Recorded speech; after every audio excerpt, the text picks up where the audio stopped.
Hi, and welcome to SPED Homeschool Conversations. We're glad that you're with us tonight. Thank you for joining us on our broadcast on Facebook Live. And for those of you that are watching our recorded version or listening to our recorded version on our podcast, welcome on Facebook and YouTube. So tonight, our special guest is Dr. Carol Brown from Equipping Minds, and she's also one of the HSLDA Struggling Learner Specialists. And I'm excited to have her here tonight to talk about equipping minds with games. So welcome, Carol. Thank you, Peggy. I am so honored to be here with y'all this evening. Well, we're excited to have you. Thank you. Yeah, so before we get started on talking about games, I kind of want you to explain briefly explain the importance of cognitive abilities in relationship to learning, because I know that's what you're going to be, basically the underlying focus on all of these games is building cognitive abilities. So can you explain that to us before we dive into all the games? Yes. When we're talking about cognitive abilities, we are simply talking about how a child processes what they hear, or their auditory processing, and what they see, their visual processing. And we're also talking about their working memory. And working memory is so important in learning. And so with working memory, that's the ability to hold on to two or more pieces of information.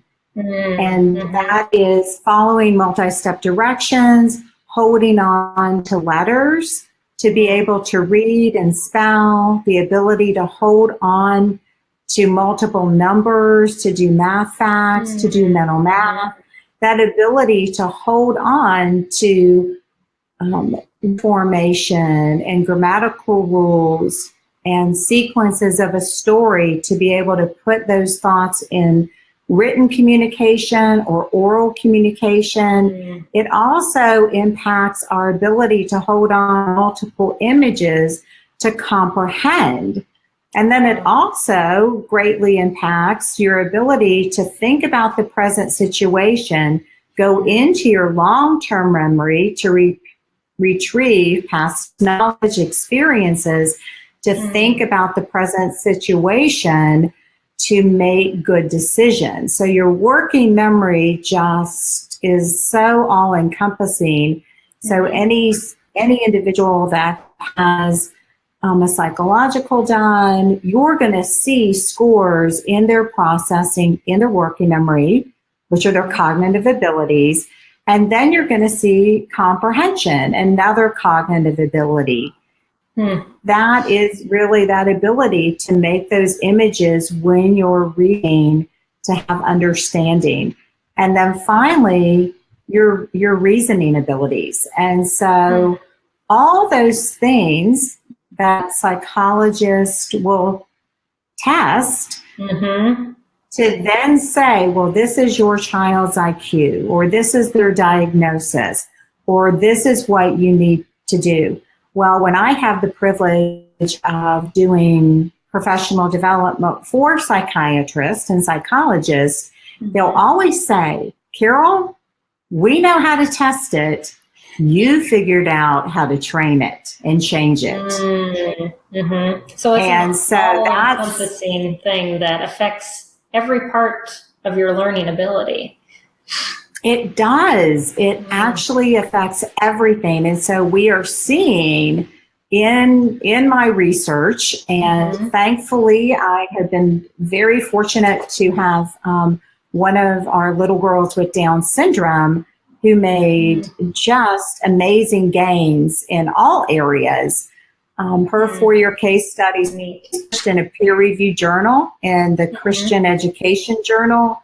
And then my new book on human development, Equipping Minds with Cognitive Curriculum, actually has the case studies that are published in the Journal for Alternative Medicine Research, which is where a medical journal, secular medical journal, who has published my research and studies, and all of those actually are available on the website, on the Equipping Minds website under research. I'm going to put that up on our screen here. It's just equippingminds.com.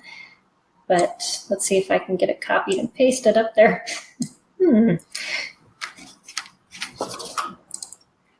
So while you could go on Amazon and purchase the book, okay, and the Journal of Alternative Medicine Research is a very expensive journal. However, I am allowed to place those articles on my website.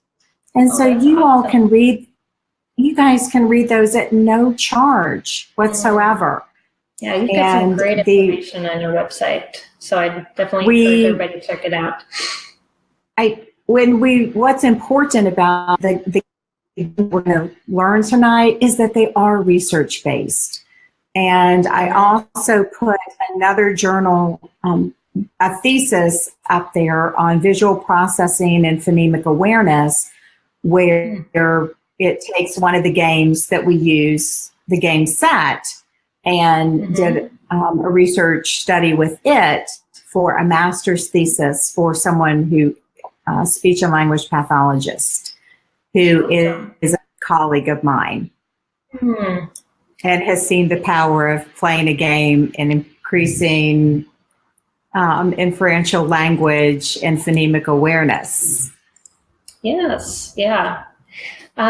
So if you're just joining us, and I saw we just had a whole boatload of viewers find us. So if you have questions for Dr. Carol Brown while we're talking, definitely put them in the feed. I can see them, and we'll put them up on the screen and answer them while we're going through the games that she's going to introduce to us and show us how to improve cognitive abilities through these simple card games. And I'm excited to get started. So what game are we going to start with first? You know what? We're going to start with what I believe is one of the students' all-time favorite games. And that's the game Blink. And as Peggy put up the link, one of the links is actually this free handout for you all on Equipping Minds with Games. So don't worry about taking copious notes, okay? just enjoy, because they're all here. The notes are here. So what I did is I went to Carol's website, and if you search on games, that will be the top one on the feed, and it's a PDF that you can download, and I think it's 14 pages. So lots of good information on there. So that's how you can find it. Great. We're excited. Okay. So are y'all ready to learn to play Blink? Yeah, I'm going to give you a screen here. Okay. Oops. All right. So we're ready. Okay, great.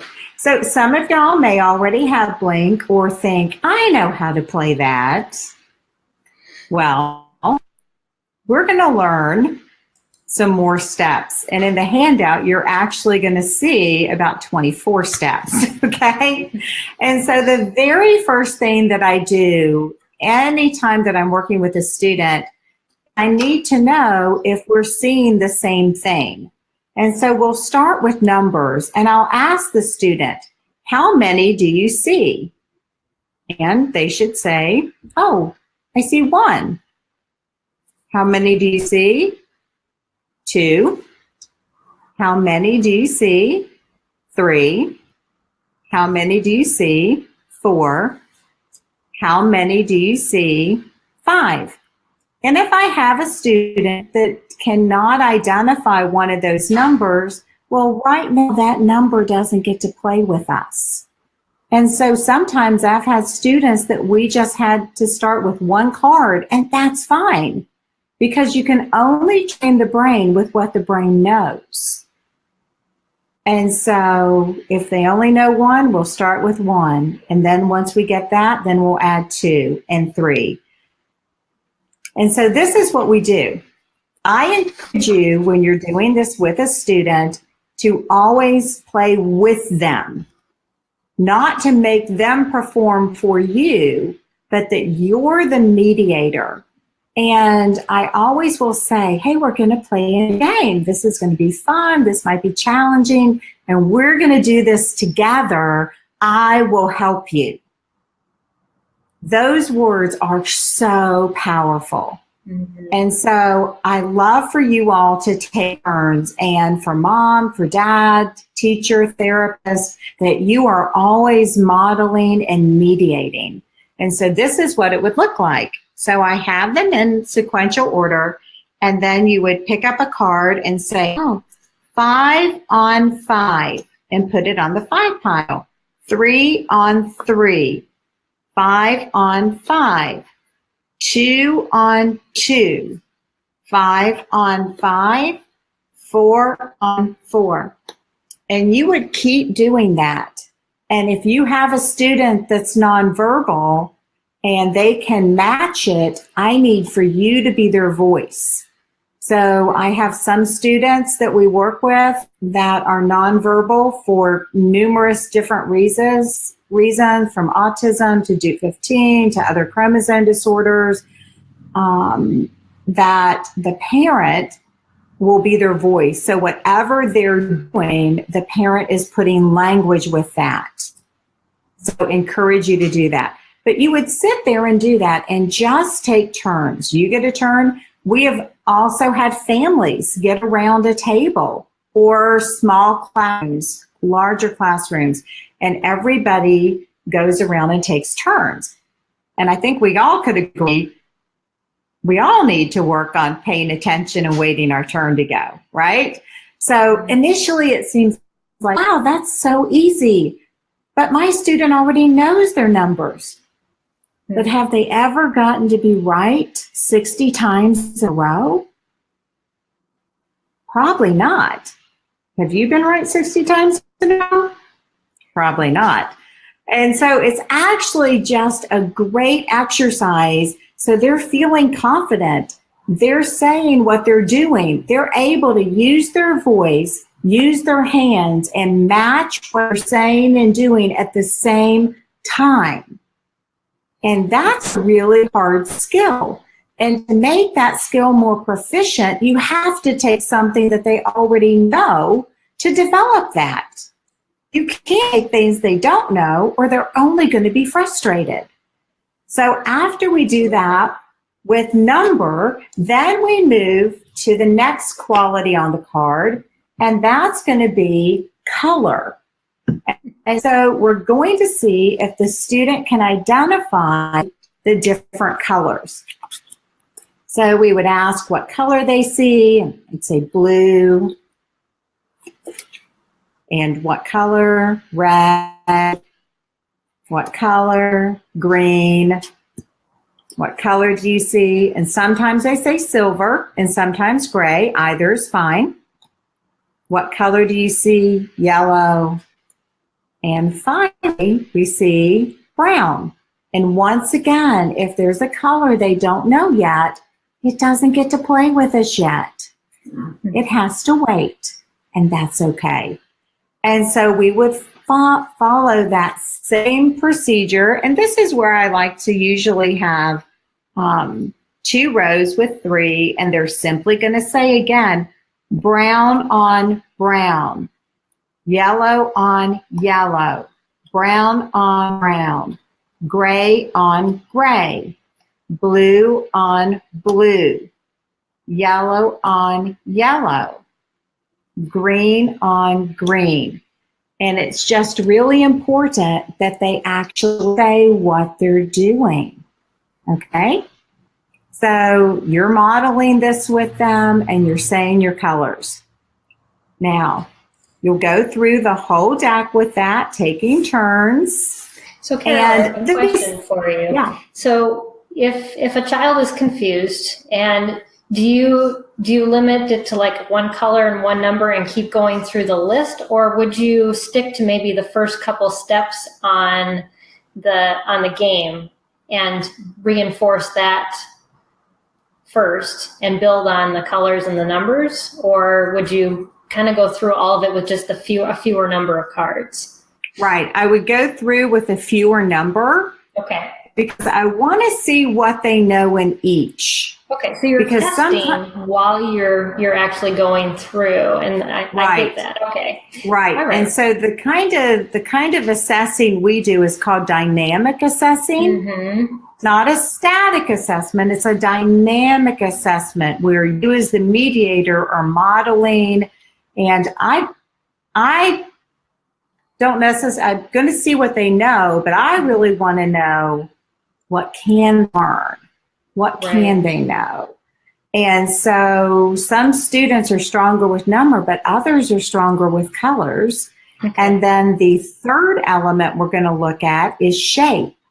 Okay. And so I always start out when we're going to look at the shapes, I always start out with the key shapes, and I'll always ask, so what shape do you see? And students will always say stars. Mm-hmm. And then I'll ask what shape they see. And they'll usually say triangle. Sometimes that's a hard one for some. Someone could say pyramid, and you might just help them with triangle. And then this is the next one I bring out. And it's so interesting because when I bring this out and say, what shape do you see? Students might say raindrop, drop, teardrop, balloon, light bulb, cotton candy, Hershey kiss. And so any of those are correct. Now, it's not a square. It's not a square, but it has been a lot of those things. But what's interesting, every time I train a group of teachers, parents, and I put this up, maybe only 20% of the room actually answer me. Oh, everyone answers me when I put up star and triangle, but then I'll say, what do you see? And the room is almost deafening because the parents are like, well, I don't know what the right answer is. What does she want me to say? And there's not a one right answer. And so it's what do you see there? And I love it when the students just pipe in and take that risk and tell me something. And so I'll always put this one up third. I always go with star and triangle first because those are known. And then I pull up the balloon. And then let's say I have a student who just isn't sure. And they're just like, oh, well, I don't know. And I may just prompt a little bit more. So what do you see? And if they're still I can really tell they're afraid to say the wrong answer. That's when I'll say, well, I have some students who see a raindrop and some see a balloon, and I'll just list some possibilities. And then once I do that, then I'll pick up my next card, and it's just absolutely fascinating. I've just got to tell you. So I'll get my next card and I'll ask them, so what do you see? And almost every time they give me an immediate answer because now they know that I wasn't looking for just one right answer. And so they might say, oh, flower, cookie, clover, puffy cloud. I get all kinds of answers. You give them the ability to expand what learning is instead of just the right or wrong answer. That's a great point. And so they really like that. Now, this is probably one of my favorites, and then I'll put this one up. And so you may hear lightning, thunder, storm, bolt, lightning, bolt, flash. But I've had one student who looked at it and she said, tangle.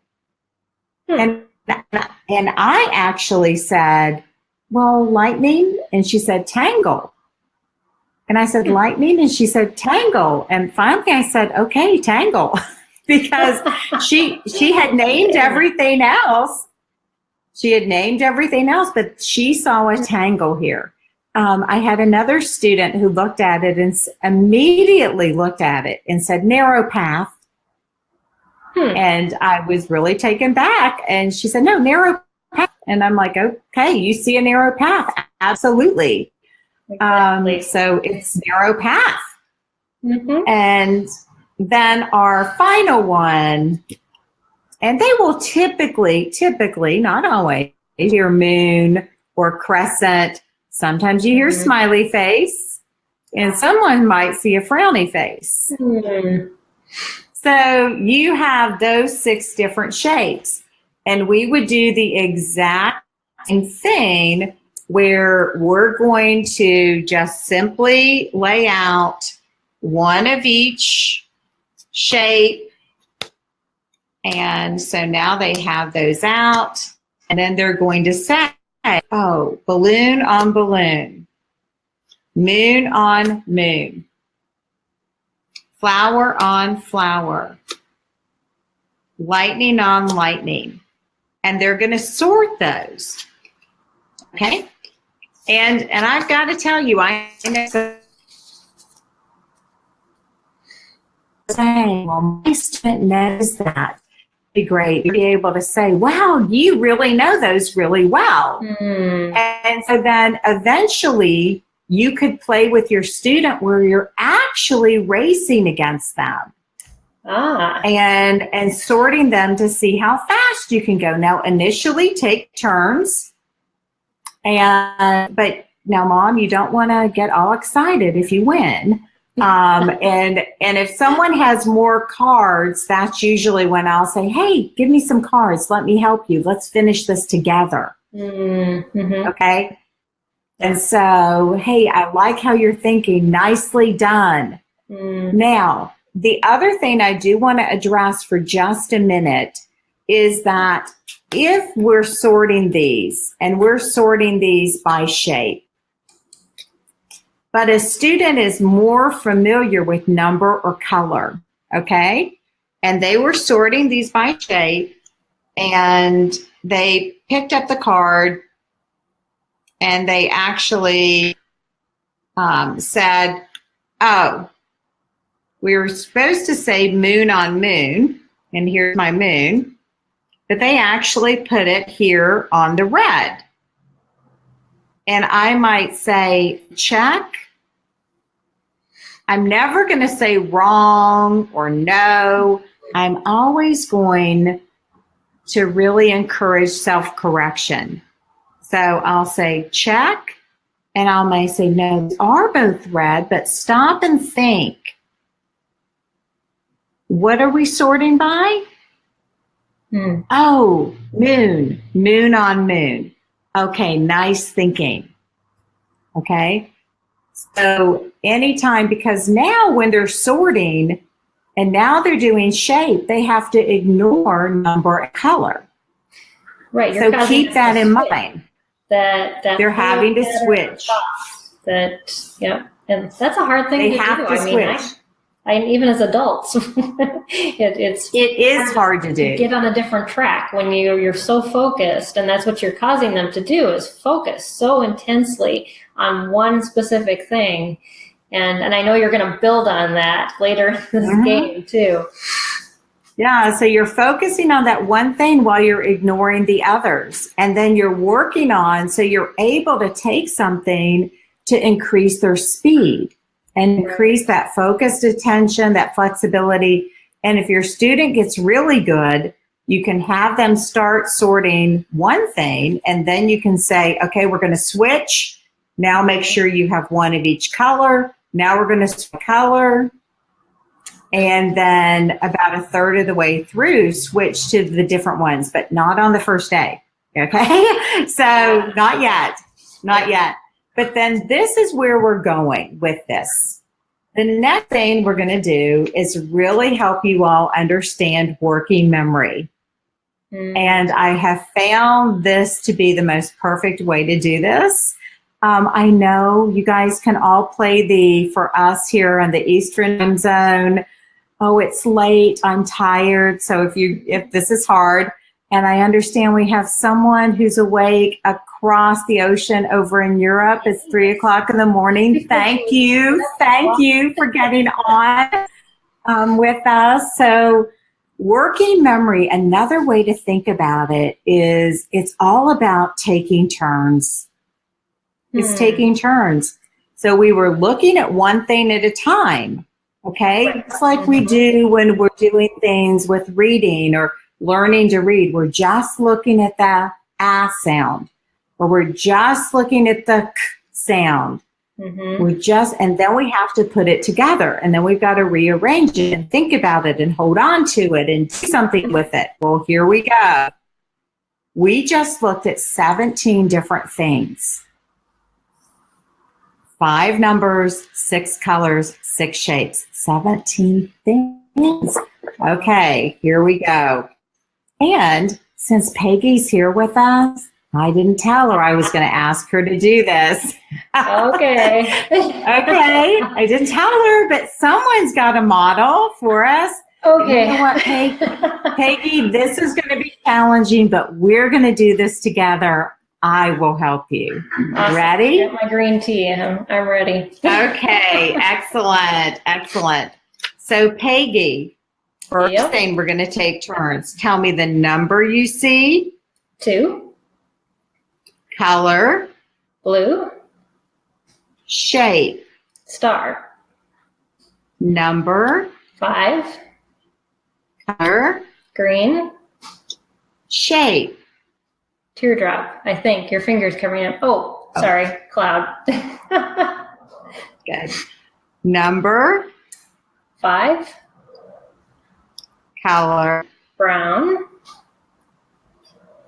And shape. Moon. Okay, you ready to try this on your own? Okay, I think so. Okay. 3.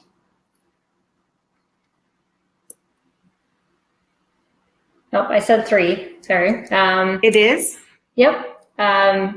Gray. And cloud or clover. Nice job. 4. Brown. Star.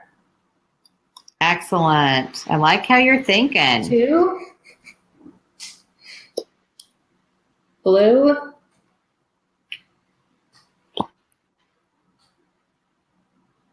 we got a little break in the feed. There we go. Star.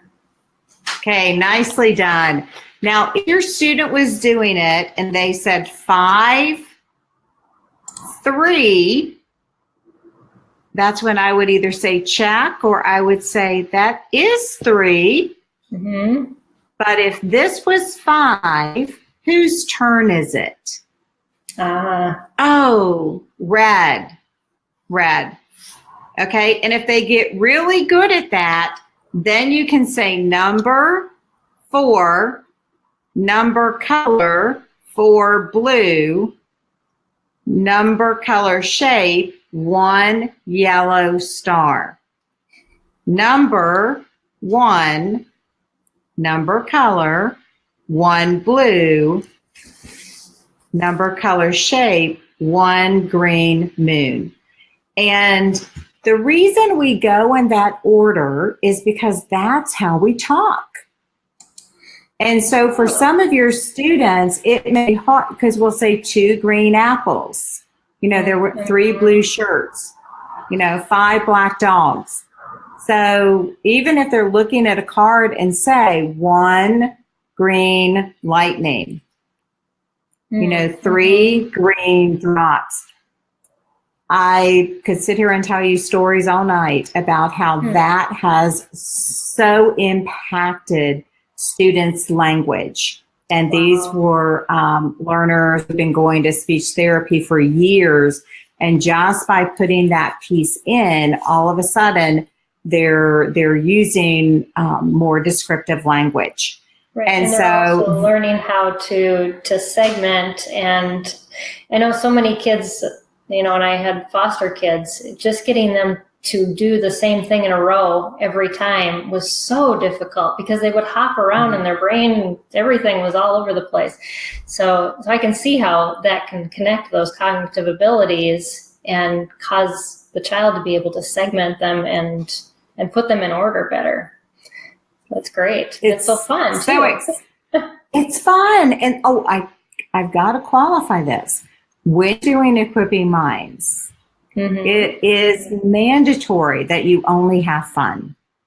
I have the privilege yesterday, I shared with Peggy earlier, to go down into the mountains here in East Kentucky.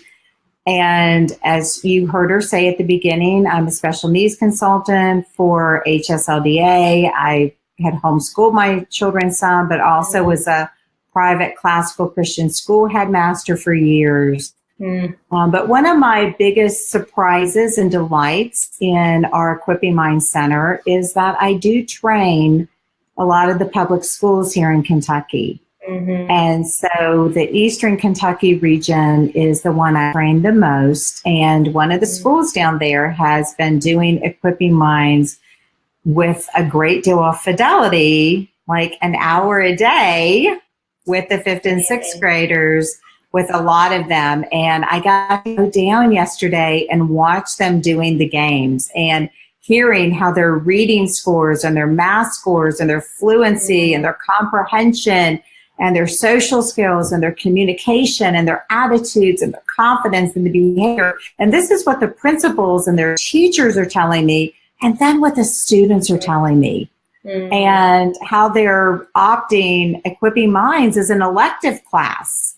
And many of our homeschoolers count it as a critical thinking class on their transcripts, but it's an elective class. Kids are asking to do it during break, and it is generalizing to all areas. So we actually were filming a documentary yesterday about Equipping Minds one day at a time in Eastern Kentucky. And that's one of the poorest region here in the United States. So, and they were playing this game and they were just loving it. And it's so exciting. So here's how here's how I play the game. Are y'all ready to learn? All right. So if you think you know, so we'll have 2 cards out. And then to begin, I always like to have the student lay the card out. So we'll lay out some cards. And then the reason we spent all that time sorting by number, color, and shape is that's how we play. So we have 2 cards, and I can look at this and I can say, oh, I can play green on green. And I look over here and I can say, oh, I can play triangle on triangle. And then I can look and I can play triangle on triangle, 4 on 4, and flower on flower, lightning on lightning, 2 on 2, triangle on triangle, 3 on 3, red on red. And that's how you play the game. And so there really was a whole method to that madness going on there, so that those are the warm-up exercises. So often, if you picked up the game, they would say, oh, just take the game, lay down 2 cards, no talking whatsoever, and just discard as fast as you can, and the game's over in a minute. Oh, you didn't get any of those. And so nothing happened, and the child either had a good experience or a bad experience. But if they didn't know what they were looking at, and so many different things impact that experience. And so you can see all the other pieces that we put to this one, but I definitely wanted to share that one with you first this evening. Any questions on that before we go to the next one, Peggy? No, we just had some comments about, the Okay. self-correction and just how necessary that is. Because, Absolutely. eventually, and you and I have older kids, we know this, we're not in their lives anymore to correct them. That's Right. something they have to learn. So the sooner you can get started with teaching them how to do that and how to look for things that might be wrong, and point them out, the better. So definitely. So thank you for that comment. And another just glowing thing about equipping minds and games and building, language, inner speech, logic, reasoning.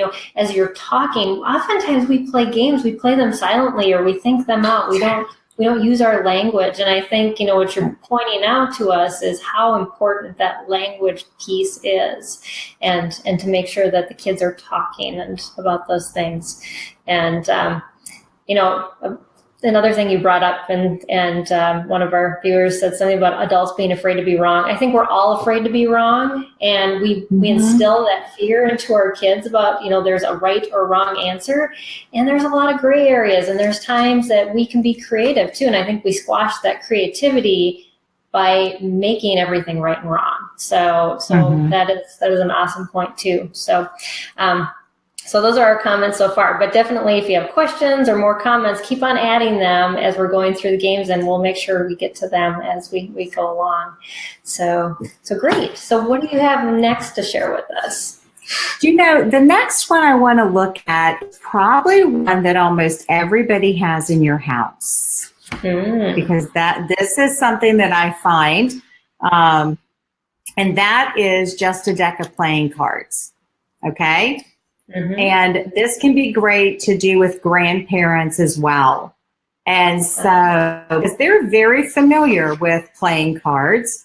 And so we just did a pre-exercise with this. So I'm going to kind of piggyback on what we did with Blink for a minute. Okay. And so in just the respect of time tonight, is I would first have them just identify the numbers. And so we would just see how they could do that and let them do that. And so that may go really quickly when they're just saying, 6, 3, 8. Okay, so they're doing that. And then the colors. Well, y'all, it's a deck of cards. So it's just black and red. And so it's like, okay, black and red. And then we only have 3 shapes, and so everybody knows hearts. Everybody seems to know their hearts, but I will say some don't know spades. So that's maybe a new vocabulary word. I greatly encourage you. There are times where you just saw with Blink, I love for you to be creative. However, there are also times when something has a given name, a universal given name. And this is one of those times. So that eventually as they get older and they may be playing cards with their friends, you want them to have the correct language with it. You really do. So, and you can even bring out a garden spade and talk about what a spade is. And then they all seem pretty good on diamonds. And then the tricky one is also clubs. Clubs is just tricky. I have yet to really find a good explanation for this one or how it even looks like a club. But if anybody finds that, just send me an email. But it is a club. Sometimes things get names and we have no rhyme or reason. But you can also do exactly what we just did with Blink, where they say the number 8, color, black, shape, diamond. 10, red, diamonds. Okay, and do the same thing. So don't think, I can only do it with Blink. And you could also sort these and sort them by suit, just like we did with the shape. You could sort them by color. You could. Because you may have a little one that they just know you're red and black, or even an older one. Well, how fast can you do it?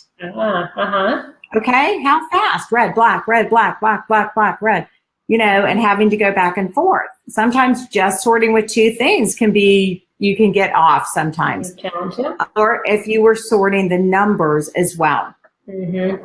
So you can still do that. But then we're going to add just a little piece here. Now, because it's with numbers, think and tell me, what would it be if we added 1? So what's 8 plus 1, Peggy? 9. 7 9. plus 1? Oh, sorry. 7. 8. Sorry, our feed is a little slow. Oh, 9. gotcha. 9. 11. And we would do that plus 1. And then we would see if they could do minus 1. You ready? Okay. Minus 1. 2. 1. 5. Almost missed that one. 4.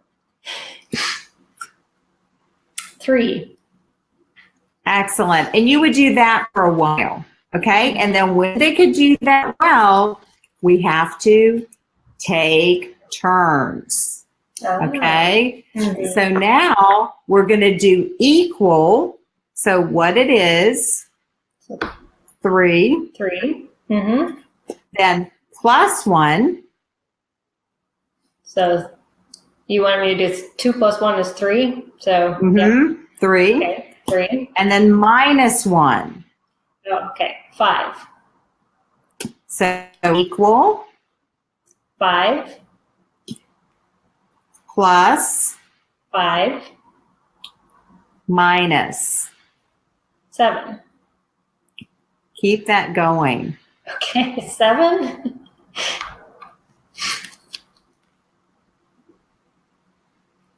Nope. Sorry, the feed broke up again. So 9 Yes. and 9. Nice. Now, if they did that really well, then we could put everything together.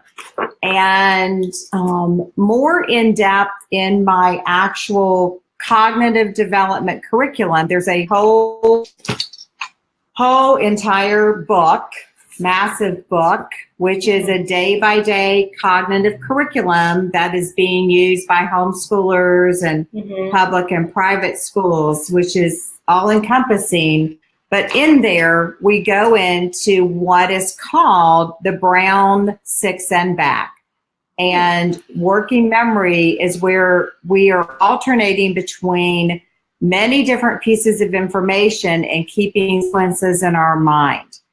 And so one thing that we would do here, we would say the number, 10, color, red, shape, diamond, plus 1, 7, minus 1. 4, So number, 4, color, black, shape, club, plus 1, 9, minus 1. 6. Nice. And so you would keep that pattern going. Another thing that we use, that we put in, I know a lot of homeschoolers learn their presidents. Okay? And I love the book, Yo Millard Fillmore.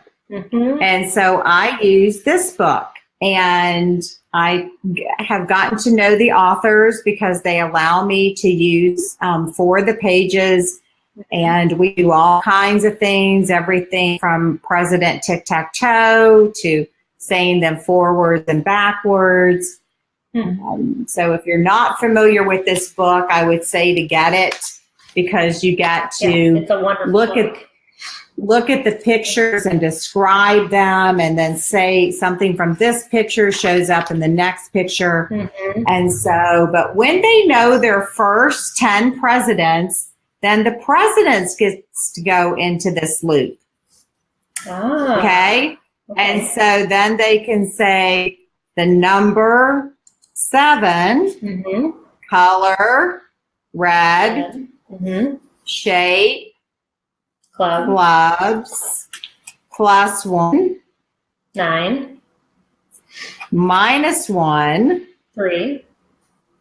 And then we would say, now the president. The 5th president. And they would say, oh, 5. James Monroe. Mm-hmm. Okay. And so you can add then the president in. So you've got number, color, shape, +1, -1, and the president. Wow. And so they may know 10 presidents. We're looking at 10 numbers. We're looking at only 2 colors, 4 shapes, +1, -1. So think of all those pieces of information that they have in their head. And in isolation, they could know them really well. And a lot of students know things in isolation fabulously, but to put those all together. So that's another example of how you can put those in. And then, of course, with math, if they know +1, I'm just going to give you this, one of my favorite little math tips here for you all. When I'm teaching addition with games, we'll say if 2 + 1 is 3, then that means 2 + 2 would be 4. So if 2 + 2 is 4, then 2 + 3 would be 5. And we just keep helping them see that all we're doing is adding 1. But we always start with what's known. And we look at a number line so that they have in their head, if 5 + 1 is 6, then that means 5 + 2 would have to be 7. And and I always use this language, if 5 + 2 is 7, then 5 + 3 must be 8. And you just see these aha moments go off in their head because we're just going to the next thing. Okay. Any questions before we go to our next game? I don't see any. Someone had said on the feed that you could use the game set, and the game set is also in that list that you have. It is. I love the game set. It's right here. It's right here. And we can look at that. With set, we can do the same thing. And with set, we'll say, we'll sort them by number, then by color, then by shape, then by the suit, the pattern inside, actually. So think of the pattern. And so then they can say 1 red, striped, diamond. Okay, and you've got those 4 things going on. And then, but when we play set, we always have them identify how many they see on the card. And with set, there's either going to be a 1, a 3, or a 2. And we'll always then say, well, let's learn our colors. What colors do we see? Purple, green, and red. And we'll take time sorting those. And then what shapes? The squiggles. And some students call this a wave. Some call it a swirly. This tends to always be an oval, typically. And then we have our diamonds. And so we start out, the way we play this game is to always show them what a set would be. So I might show them, if I have 1 purple squiggle and 2 purple squiggles, then the rule in the game for set, we're trying to get 3 cards because set has 3 letters in it. And if I have a 1 and a 2, my numbers have to either be all the same, and I will even say there'll need to be a 1, 1, 1, or a 2, 2, 2, or a 3, 3, 3.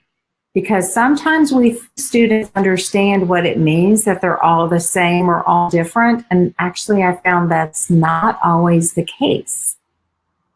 So I like to be incredibly specific when I do that. Exactly. Because many times I'm like, I'm not sure they actually really do understand. that difference. Test that you're working into the game to exactly monitor. But we always want to model. I'll say, if I have a 1 and 2, what number is missing? Mm-hmm. 3. And so if our colors have to be all the same or all different, and I have a purple and a purple, what color will I need? Purple. And if my shapes have to be all the same or all different, and I have squiggle, squiggle, what do I need? And then I'll say, so what number? 3. What color? Purple. What shape? Squiggle. Yes. And so we have a set. And I always use that language because you want them, when they start to finally play the game, to be able to think out loud and express their strategy and how they're looking and how they're thinking about this. And we use this. We also train adults in this program. We work with nonverbal students, students of all abilities, and we do online therapy. We also have over 500 training videos of every single exercise in our program being done. Parents can do our ROSES program, but we also work with engineers. We work with people who work for Homeland Security, who contact us because maybe we were helping their child and they're like, you know what, I'm seeing what you're doing with my son. I have PTSD, or I had post-concussion syndrome, or, hey, I'm getting older. And I will tell you, our parents that do the program with their students all the time tell me, what I love about this as well is that my brain's stronger now than it's ever been. And especially with the demands of homeschooling, and if you have children with special needs, we just feel like there's so much on us because I was that mom. And so it's just such a win-win because it can be used with all your children. And I've got wives doing it with their husbands and doing it with their parents who are battling dementia or had a stroke. I saw that on your website too. Yeah. It's endless. It's endless. It's fun family time that you can use to increase your brain capacity. And so why not make time? Why not? And that's exciting because we're hearing, especially with, you've got a lot of adopted kids, and I love the Empower to Connect ministries and Connect a Child. And in it, they talk about the importance of playing games. And I'm just going to tell you, here are your games. Here are your games, because we hear all the time how relationships that were fractured are now coming together, that you'll see, and that's exciting. But with SET, we'll even play SET where we'll even put up, we'll put up 3 cards, and we may even ask the student, is this a set, yes or no? Okay, and they'll have to tell us. Or we may show them 2 cards and then lay down 3 possibilities in front of them. And they have to tell us which card would complete the set. So we have many different layers of how you can actually warm up to play set. And for those of y'all who are familiar with it, for those of you all who are not, then ignore what I'm about to say. But our most advanced level of playing set was created by a little 9-year-old girl who said, Miss Carol, I think we should play set turned upside down. And so we actually turn the cards all upside down, and then you have to go in and turn over cards, say what you have. 1 solid purple oval, 3 solid purple squiggles, and 3 red solid ovals. Is that a set? No. And I have to turn them over and remember where they were. Now, so if you've got a student, yes. So if you have a student who is gifted. But I'm going to tell you, this is a 9-year-old little girl who started out with me because she could not read, and now she's reading. Now she's reading. And working memory deficits, unbelievably, some fetal alcohol syndrome. And now she is playing this game. I mean, she is the one who said, Miss Carol, what would happen if we played it like we actually play Spot It that way sometimes, where we turn them all over? And so there's many different ways with SET, but we only have a few more minutes, and I did want to get to Spot It.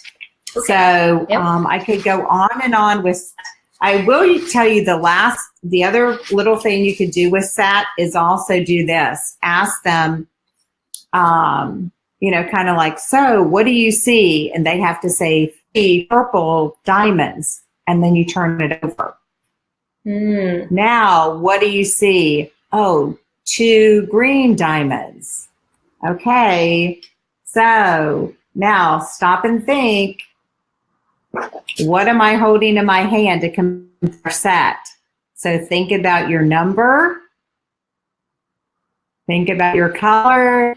Think about your shape. And can they say, oh, 1 red diamond? And did they just hold those in their mind?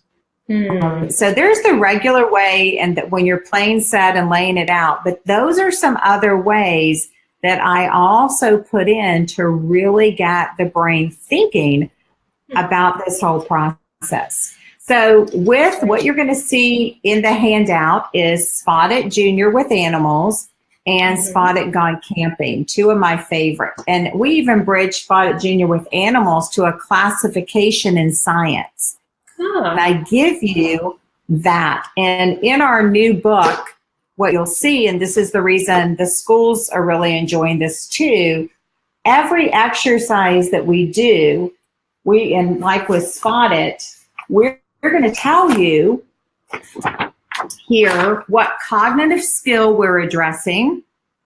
And so what cognitive skills? So we're addressing visual processing, working memory, attention, long-term memory, logic and reasoning. We're doing a systematic search, categorization, and comparison. We talk about the challenge that it's going to have, and this is in the new workbook. And then the class, we give also the classroom connection. And so with Spot It, we have a very developed classroom connection to science that we put in. So that we do that with all of our games and how they overlap.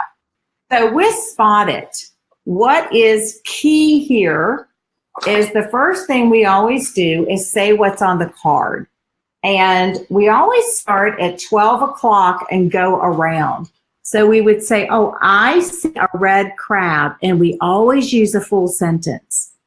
I see a red crab, I see a yellow camel, I see an orange squirrel, I see a green alligator, I see a purple gorilla, I see a green frog. And then we always keep the same constant card.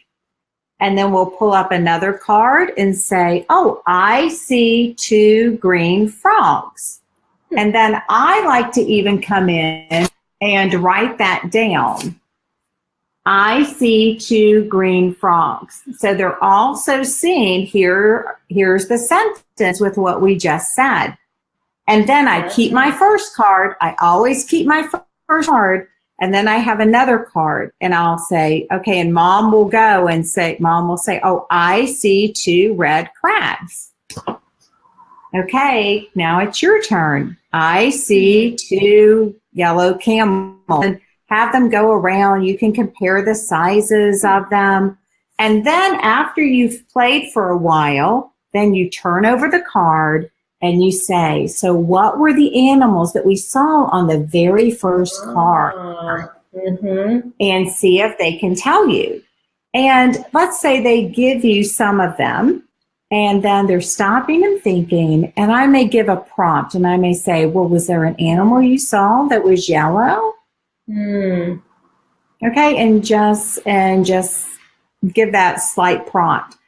But we always keep the constant. And then when they can do well with that, then we look at our constant card, for example, and we say what we see, that I see the yellow camel, and I see the black and white penguin, the orange rabbit, the brown horse, the purple bat, and the black and white skunk. And then I turn it over. And I pick up cards and I will ask them, so what do you see that matches what was on our card? And they have to remember what was under here. And then once they get really good with that one, then we play like this. I see a brown bear. I see a pink pig. I see a green frog. I see a brown dog. And they don't get to see it. So now they're having to create it in their mind. And then we pick up the card and ask them, so what matches what you heard me say? Okay. Okay, but we always use what's called constant card. Usually when the game Spotted is played, it's 2 cards. Flip them over. What was the same? 2 cards. Flip it over. And they're just yelling out. Nobody's doing nobody's using complete sentences. I see 2 green frogs. They're typically not writing it down. And parent, you can write it down. You don't have to make them write it down, but then at the end you can read it together. Okay. And then you can make stories of it and classification with it, and then we'll think about it. So tell me the animals that you pictured that like the land. Tell me the animals that like the water. Who likes to fly? Are there some that like to do both? And I'll just tell you, we actually do have flying snakes. Really? Yes. That's a scary thing. It is a scary thing. They're in India, so that's a good thing. They're in India, except for those in India. But no, if you go on YouTube and you Google flying snake, it is such a cool video. And the students just love that. So I encourage you to do that, please. But that's where you'll see one that when you're doing like a Venn diagram or something, he's one that really likes everything. But that's something else I would do. And I know we're out of time. I could, this is great. I have the coolest and so job on in the the world. handout, you do. This is so fun. On the handout that you have on your website that you can just find by games, I also put the link for this video. For the live video on Facebook, and you cover Stare Junior board game set, Unifix cubes, the color code, Yo Millard Fillmore, Spot It, Quitch, which we also didn't talk about, and then Link. So lots more different card games that you can incorporate all of these concepts. And we did have one question that says, do you introduce the games one at a time? I mean, is it confusing for a child to use it through different, or are you expanding in just different ways to play different games using these same concepts? Now, I had a mom the other day who said she just spent a couple months with her 5-year-old just doing Blink. Okay. And this little girl amazingly just learned to read without her mom having to formally teach her to read, just by doing Equipping Mom. She did the whole curriculum. You guys are just getting a itty bitty little tape today. You guys are getting just a little taste. You cover way more involved, like nutrition and auditory. There's so much more. There's so much more. Right. Yes. This is just the tip of the iceberg. Exactly. It's just the tip of the iceberg to help you all understand that processing and comprehension and working memory can be increased, and it's never going to be from content. It's never going to be from more academics. It's going to be by you, their most awesome human mediator that God has placed in their life to bring meaning and intentionality and to help transcend. And so it's very comprehensive and is so important. Just, being able to work with kids to get them to the point they need to get to. And yeah, you just have to check out Carol's website and all of her resources because, like she said, we've only touched on a tip of it, and we've been talking for over an hour. We could talk all night, but we could. But anyways, we won't. We'll have her back another time, definitely.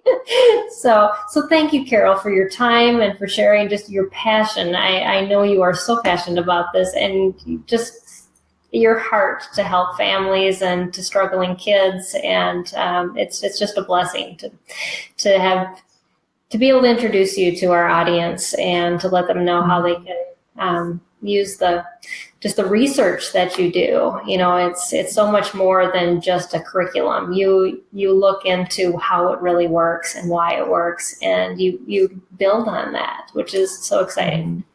So thank you. Thank you, Peggy. You're welcome. Thank you all. I just applaud what you all are doing and this incredible new resource for our homeschool families of kids with special needs. It is truly so needed, as I know you're just finding out, and so honored to be a part of this, as we're kind of partners in this, on this journey with our students. And read our son's story on the website, because I sat where you are right now, wanting hope for my son. So please read over that. But you guys just have a blessed evening, and you can email me, send questions, but just look over the website, and thank you guys for participating. Definitely, and that's equippingminds.com, and you can find our resources for SPED Homeschool on spedhomeschool.com.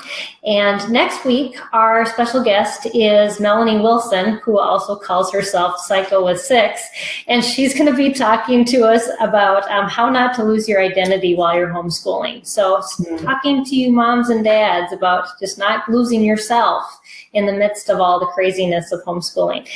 So that's next week. But definitely check in on us with Facebook and YouTube and Twitter and Instagram. We're kind of all over the place. And think about supporting our nonprofit, because we go off of just nonprofit funds. We don't charge membership, because we know how taxing it is for special needs families just to survive.